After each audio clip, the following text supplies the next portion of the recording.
지난주에 부활하신 예수 그리스도를 우리가 함께 찬양하며 부활주일로 영광을 올려드렸습니다. 어떻게 한 주간 부활하신 예수 그리스도를 만나셨나요?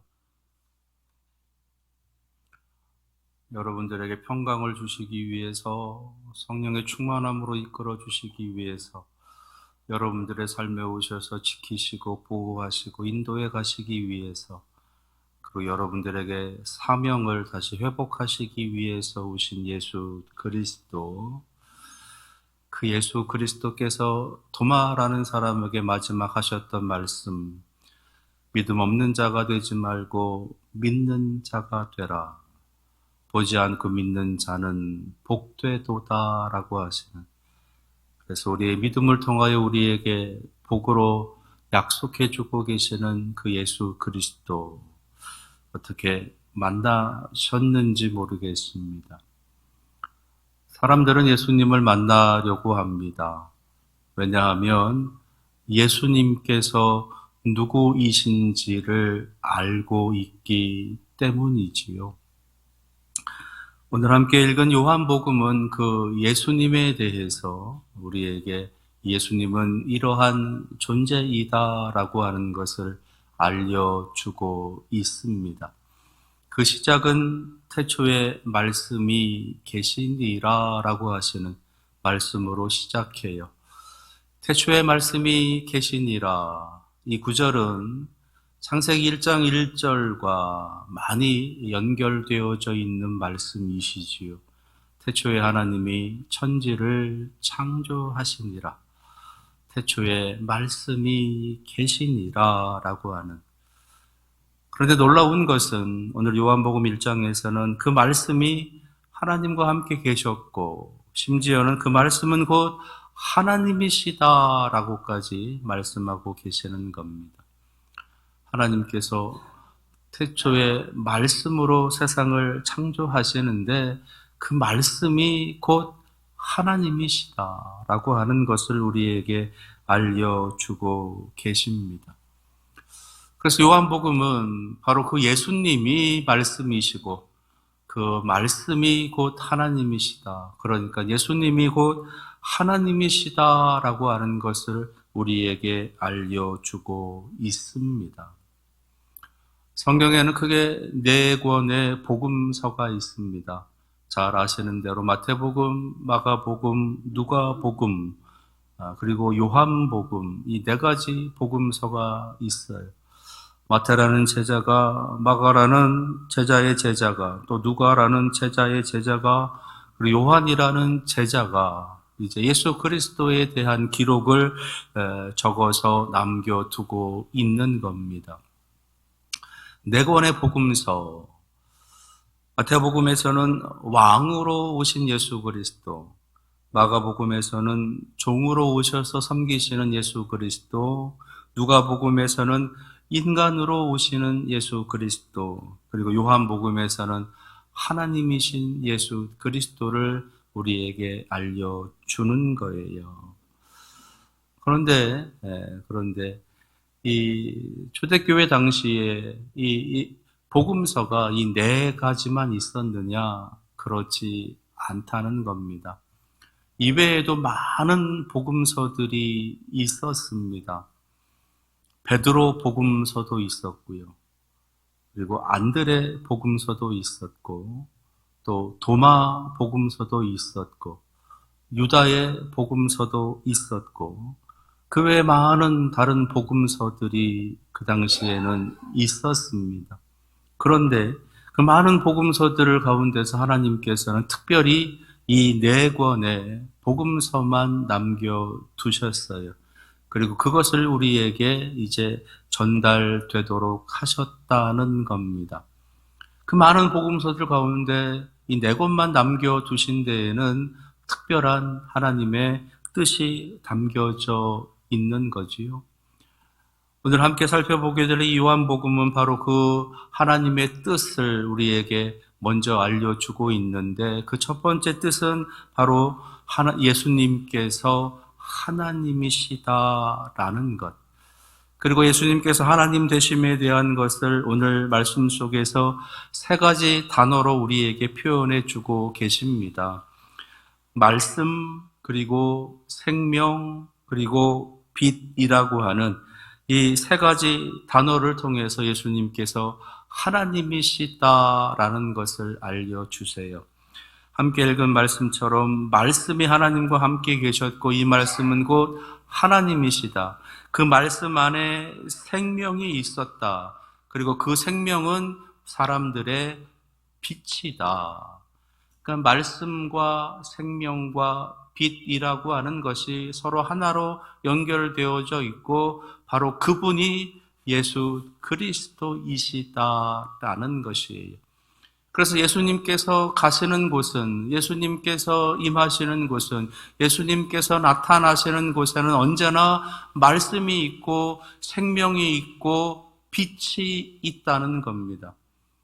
그것을 예수님께서는 요한복음 14장에서 내가 곧 길이요 진리요 생명이다 라고 표현해 주고 계신 거예요. 그리고 실제로 이 말씀과 생명, 빛, 특별히 말씀과 빛이라고 하는 이 두 가지 모습은 예수님께서 가시는 곳마다 하나님께서 드러내시는 모습도 실제로 보여주셨습니다. 이제 예수님께서 소위 변화산이라고 하는 어떤 한 산에 올라가세요. 그 산을 가리켜서 변화산이라고 부르는 것은 그 산에 올라가셨을 때 예수님께서 아주 영광스러운 모습으로 변모되셨기 때문에 그것을 베드로, 야고보, 요한이 직접 보기도 했었고, 그래서 우리가 여기 있는 것이 너무 좋아서 여기에다가 초막 셋을 짓겠습니다. 그래서 우리 내려가지 말고 여기서 계속 같이 예수님과 함께 지내기를 원합니다. 그렇게 말하기도 했었던 그 산이에요. 그 산에서 예수님께서 영광스러운 모습으로 변화되시는데 그 변화되신 그 모습이 마치 해같이 빛났다. 그 옷이 빛과 같이 휘어졌다라고 그렇게 마태복음에서는 표현해 주고 있어요. 그러면서 또 하나의 특별한 모습을 나타내고 있는데 그것은 하늘에서 하나님의 말씀이 들렸다는 겁니다. 하나님의 음성이 들렸다는 거예요. 이는 내 사랑하는 아들이요 내 기뻐하는 자니 너희는 그의 말을 들으라. 해같이 빛났고 그의 옷이 해같이 빛과 같이 휘어졌다. 그리고 하늘에서 하나님의 말씀이 들렸다. 영화로우신 예수 그리스도, 영광스러운 예수 그리스도, 예수님께서 계신 곳에는 이렇게 말씀과 빛이 나오게 되는 겁니다. 또 하나가 있어요. 그것은 이제 사울에게 나타나는 모습인데 바울이라는 이름으로 되기 전에 사울, 다메섹이라고 하는 곳에서 있었던 사건이지요. 예수님을 믿는 자들, 예수님을 따르는 자들을 이제 잡으러 가는 길이었습니다.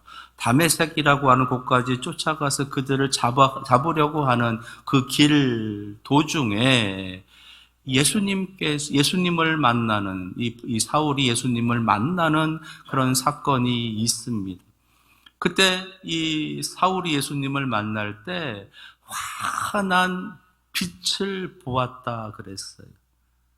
그 빛이 얼마나 강렬했든지 사울의 눈이 보이지 않을 만큼, 사울의 눈을 완전히 가릴 만큼 그렇게 환한 빛을 이 사울이 보았다 그랬습니다.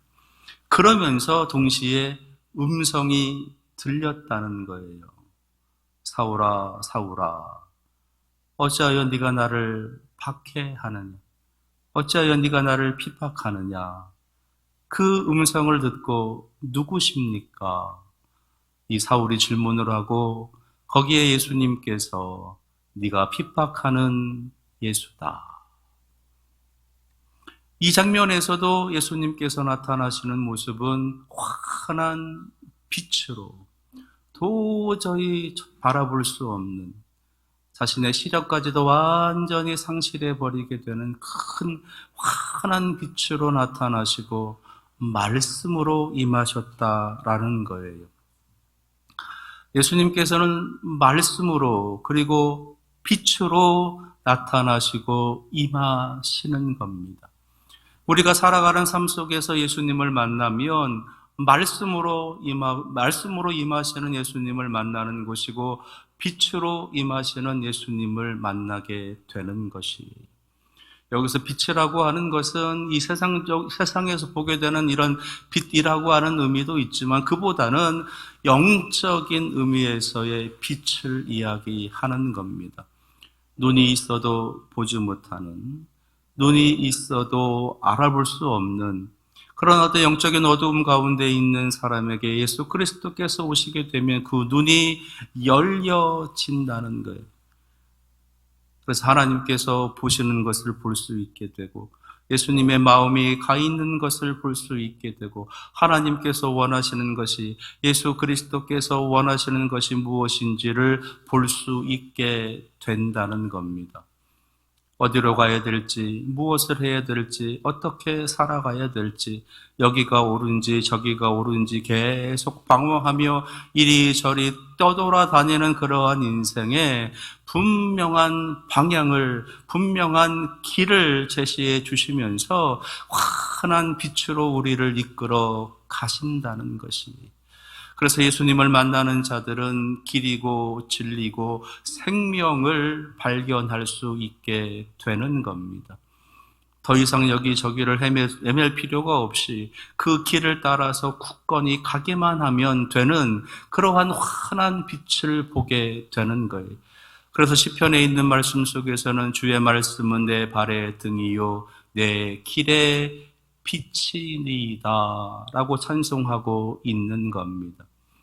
예수님을 만나는 사람들은 예수님께서 그 사람들에게 임하시는 모습은 말씀으로 임하시고 빛으로 임하신다라는 것.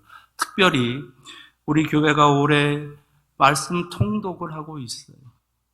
저는 올해 말씀 통독을 통해서 우리 성도들에게 임하게 되시는 하나님, 성도들에게 임하시는 예수 그리스도, 성도들에게 임하시는 성령의 충만함이 반드시 있을 것이라 믿습니다. 왜냐하면 말씀으로 임하시는 예수 그리스도, 말씀으로 역사하시는 하나님, 말씀으로 이끌어 가시는 그 성령님께서 그렇게 인도해 주실 것이기 때문에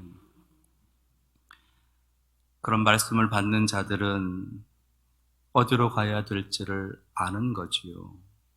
무엇을 해야 할지 아는 것입니다. 물론 여기서 어디로 가야 될지 무엇을 해야 될지 그것은요, 하나님께서 주시는 사명, 예수 그리스도께서 기뻐하시는 일, 성령께서 흡족해 하시는 그 일, 그것이 무엇인지를 알 수 있게 된다는 거예요. 사업에 성공하는 거, 돈 많이 버는 거, 그걸 안다는 것이 그런 방법들을 깨우친다는 것이 아니라 하나님의 영광을 위해 살아가는 삶이 무엇인지, 예수 그리스도의 그 거룩한 이름을 드러내며 살아가는 것이 무엇인지, 성령의 아름다운 열매들을 맺으며 살아가는 것이 무엇인지를 알게 된다는 거예요. 24년 여러분들에게 말씀으로 빛으로 임하시는 부활하신 예수 그리스도를 만나시는 그런 도전이, 그런 은혜가 여러분들에게 또 한 번 임하기를 축원합니다. 또 하나 오늘 요한복음을 통해서 우리들에게 알려주고 계시는 하나님의 말씀은 우리는 빛이 아니다라는 것이에요. 예수 그리스도께서는 말씀과 빛이시고 나아가서 예수 그리스도는 하나님이십니다. 그런데 우리는 빛이 아니라는 거예요. 다시 말해서 우리는 주인공이 아니다. 우리는 주인공이 아니다. 이 말씀을 하시면서 예수님께서 하나님께서 한 사람을 예를 들고 계십니다. 그것이 이제 오늘 말씀 6절에 있는 말씀이세요. 하나님께로부터 보내심을 받은 사람이 있으니 그의 이름은 요한이라. 세례 요한이에요. 세례 요한. 이 세례 요한은 예수님께서 본격적인 공생애 활동을 하시기 전까지 모든 신앙적인, 영적인 그러한 어떤 모습에 있어서 가장 집중되어져 있었던 인물이에요. 그러니까 예수님보다 훨씬 더 영적으로 어떤 지도자의 역할을 하고 있었던 사람이 이 세례 요한이었습니다. 대제사장보다도 더 바리새인이라든지 사두개인이라든지 제사장이라든지 선지자들이라고 하는 사람들 다 포함해서 가장 큰 신앙적인 영향력을 끼쳤던 사람이 세례 요한이었습니다. 그래서 예수님께서 제자들에게 한 번은 이렇게 질문하신 적이 있어요. 사람들이 나를 누구라 하느냐? 사람들이 나를 누구라 하느냐? 그때 제자들이 하는 대답이 사람들이 더러는 세례 요한이다. 더러는 엘리야다. 더러는 선지자다라고 말합니다라는 대답을 한 적이 있습니다. 그 고백 끝에 베드로의 신앙 고백이 나와요.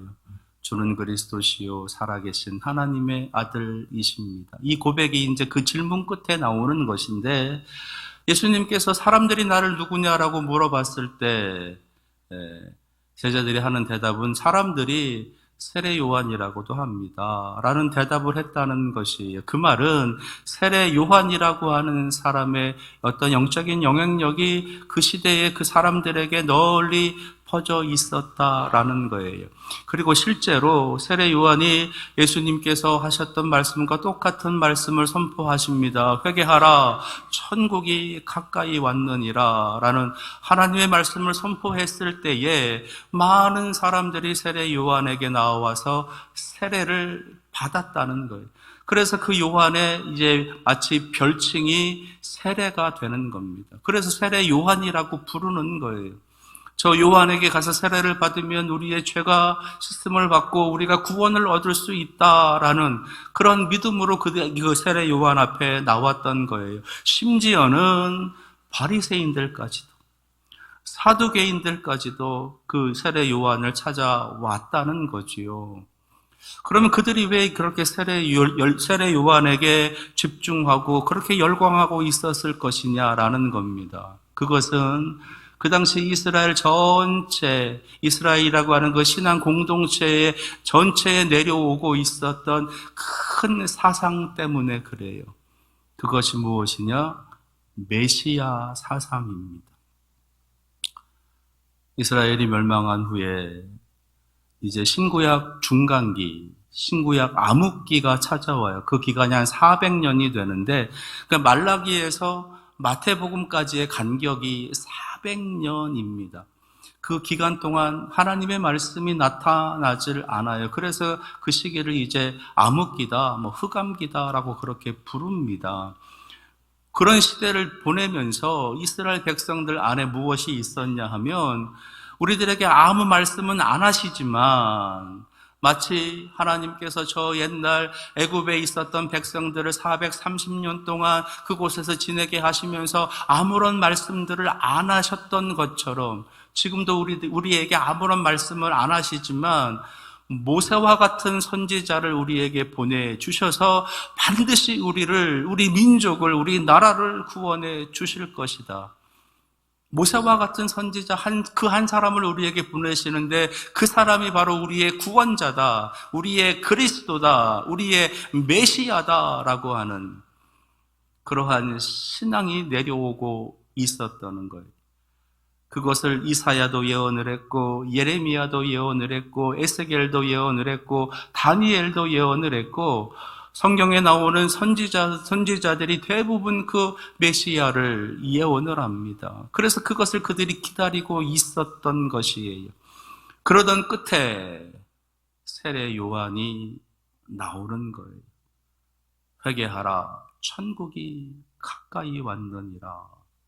그리고 헤롯에 대해서도 직격적으로 이야기를 합니다. 서슴지 않고 그들의 잘못을, 그들의 관리들에 대해서 지적을 하면서 무언가 새로운 기운이 나타나게 된 거지요.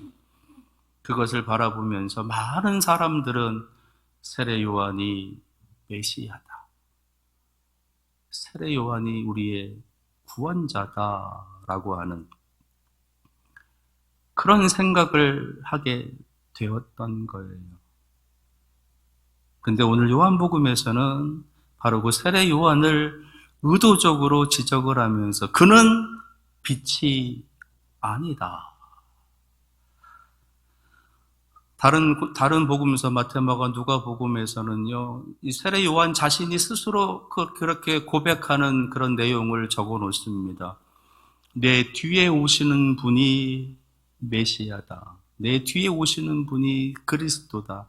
그래서 나는 그의 신을 들기조차도 감당할 수 없는 그런 존재다라고 하는 것을 말하게 합니다. 그런데 오늘 요한복음에서는요, 그 세례 요한이 가리켜서 그는 빛이 아니다. 그는 빛에 대하여 증언하는 사람이다. 그것을 위해서 내가 그를 이 세상에 보냈다라고 말씀하시는 거지요. 8절 말씀에 그는 빛이 아니요 이 빛에 대하여 증언하러 온 자라. 요한은 메시아도 아니고, 요한은 빛도 아니고, 요한은 주인공도 아니고, 그저 하나님의 거룩한 일을 드러내는 예수 그리스도를 증언하는 하나의 증언일 뿐이다 라고 말씀하고 계시는 것입니다. 이것이 세례 요한의 모습을 우리에게 보여주시면서 우리가 그것을 알기를 원하시는 내용이에요. 하나님은 우리가 빛이 아닌 것을 알기를 원하십니다. 그러시면서 우리는 빛이 아니라 우리는 그 빛을 증언하는 사람들이다. 그 빛을 드러내는 사람들이다라는 것. 그것을 인정하고 그것을 고백하고 그러한 삶을 살아가기를 원하시는 거예요. 우리 먼저 믿은 우리 믿음의 사람들이 가지고 있는 그 묘한 어떤 교만 중에 하나가 뭐냐 하면 마치 우리들 스스로가 빛인 양 착각한다라는 겁니다. 예수 그리스도의 그 이름으로 구원을 받았어요. 그래서 우리는 이미 깨끗한 사람이 된 겁니다. 깨끗함을 입었기 때문에, 죄사함을 받았기 때문에 더 이상 이제 나에게는 거리낌이 없다는 것이. 그래서 이제는 내 마음대로, 내 뜻대로, 내 생각대로 살아갈 수 있다라는 거예요. 여기서 우리가 한 번 더 생각해 봐야 될 것은 뭐냐 하면, 그러면 예수 믿기 전에는 예수님의 이름을 우리가 고백을 하면서 예수 그리스도의 보혈로 구원받기 전에는 그러면 내 마음, 내 생각, 내 뜻대로 살지 않았느냐라는 거예요. 아니지요. 그때도 내 생각대로, 내 마음대로, 내 뜻대로 살고 있었어요. 그런데 예수 믿은 이후에, 예수 그리스도의 그 거룩한 보혈로 구원받은 이후에도 여전히 내 마음대로, 내 뜻대로, 내 생각대로 살아가도 된다라고 여기고 있다라는 겁니다. 똑같아요. 오히려 더 당당해요. 왜요? 구원받았으니까. 예수 그리스도의 보혈로 나의 죄가 깨끗함을 받았으니까, 이제는 나는 깨끗한 사람이니까 나는 얼마든지 당당하게 이제는 더 내가 하고 싶은 대로 하며 살아갈 수 있다라고 착각하는 그러한 교만이 있다는 겁니다. 분명히 알 것은 하나님께서 우리를 구원하신 이유는 우리들 마음대로 살라라는 것이 아니라 우리를 통해서 예수 그리스도를 드러내라. 예수 그리스도의 증인이 되라라는 겁니다. 땅끝까지 이르러 내 증인이 되라. 땅끝까지 이르러 내 증인이 되라. 이것이 하나님께서 우리를 먼저 부르시고 구원해 주시고 하나님 자녀 삼으신 이유이다라는 것이. 근데 여전히 만약에 우리가 하나님의 일은, 예수 그리스도의 일은, 영적인 일은 제쳐두고 내가 하고 싶은 대로 내 마음대로 내 생각대로 내 육신의 일에만 매진하며 살아간다 그러면 전혀 변함이 없는 것이지요. 하나님께서 우리를 택하시고 부르신 그 거룩한 이유, 거룩한 목적과는 전혀 다른 삶을 살아가고 있다라는 것입니다. 우리는 빛이 아니라는 거예요. 근데 자꾸는 우리가 마치 우리가 인생의 주인공인 것처럼, 우리가 인생의 빛인 것처럼 그렇게 착각하면서 살아간다는 것입니다. 그래서 나에게서 예수 그리스도가 드러나지 아니하고, 나에게서 예수 그리스도의 향기가 나타나지 아니하고, 나에게서 신앙의 모습이, 나에게서 영적인 모습들이 나타나지 않는 삶을 계속해서 살아간다라는 것이에요. 예수님을 만나면 말씀드린 대로 말씀이, 빛이 임하게 됩니다. 그러면 우리 안에서 자연스럽게 말씀이 드러나요. 우리에게서 자연스럽게 빛이 드러나는 것이, 빛을 증언하는 것이다. 빛을 드러내는 것이다. 빛을 나타내는 것이다. 우리 안에 있는 빛을 그냥 보내는 것이다. 저는 여러분들에게서도 이런 그리스도의 환한 빛이 나타나기를 원합니다. 여러분들이 살아가는 삶의 현장 속에서, 여러분들이 살아가는 모든 삶의 모습들 속에서, 그 모든 시간과 그 모든 장소 속에서 예수 그리스도가 나타나는, 예수 그리스도를 드러내는 그런 삶을 살아가기를 원합니다. 여러분들이 입술을 열어서 예수 그리스도를 증언하지 않을 수도 있어요. 아니, 그러한 용기와 그러한 담대함이 없어서 그런 것을 못할 수도 있습니다. 그러나 여러분들이 살아가는 삶 속에서 여러분들의 행동, 여러분들의 행실, 여러분들이 살아가는 삶의 모습, 그것을 통해서 얼마든지 예수 그리스도를 드러낼 수 있다는 것이에요. 그것을 깨닫는 지혜, 그것을 깨닫는 은혜가 여러분들에게 있기를 원합니다. 그래서 예수 이전의 삶은 어떠했든지 간에 예수 이후의 삶, 예수님을 믿던 그 이후의 삶의 모습 속에서 우리는 예수님을 드러내고 하나님도 드러내고 성령님도 드러내는 그런 은혜의 삶을 살아가기를 원합니다. 그러려면 만나셔야 돼요. 부활하신 예수 그리스도를 만나셔야 돼요. 말씀이신 예수 그리스도, 빛이신 예수 그리스도를 만나면 우리에게서 자연스럽게 말씀과 빛이신 예수 그리스도께서 나오는 것입니다. 이번 한 주간 그것을 사모하고 기도하시면서 여러분들의 삶을 통해서 예수 그리스도의 그 말씀과 빛을 드러내는 은혜의 삶을 살아가시기를 축원합니다. 기도하겠습니다. 말씀으로 빛으로 우리에게 오셔서 우리의 삶에서 하나님의 말씀을, 하나님의 빛을 드러내게 하십니다. 그것을 위해서 먼저 불러주셨고 그것을 위해서 구원해 주신 것입니다. 그것을 기억하며 하나님의 거룩한 자녀들로 살아가는 우리 성도들 되게 하옵소서. 예수님의 이름으로 기도합니다. 아멘.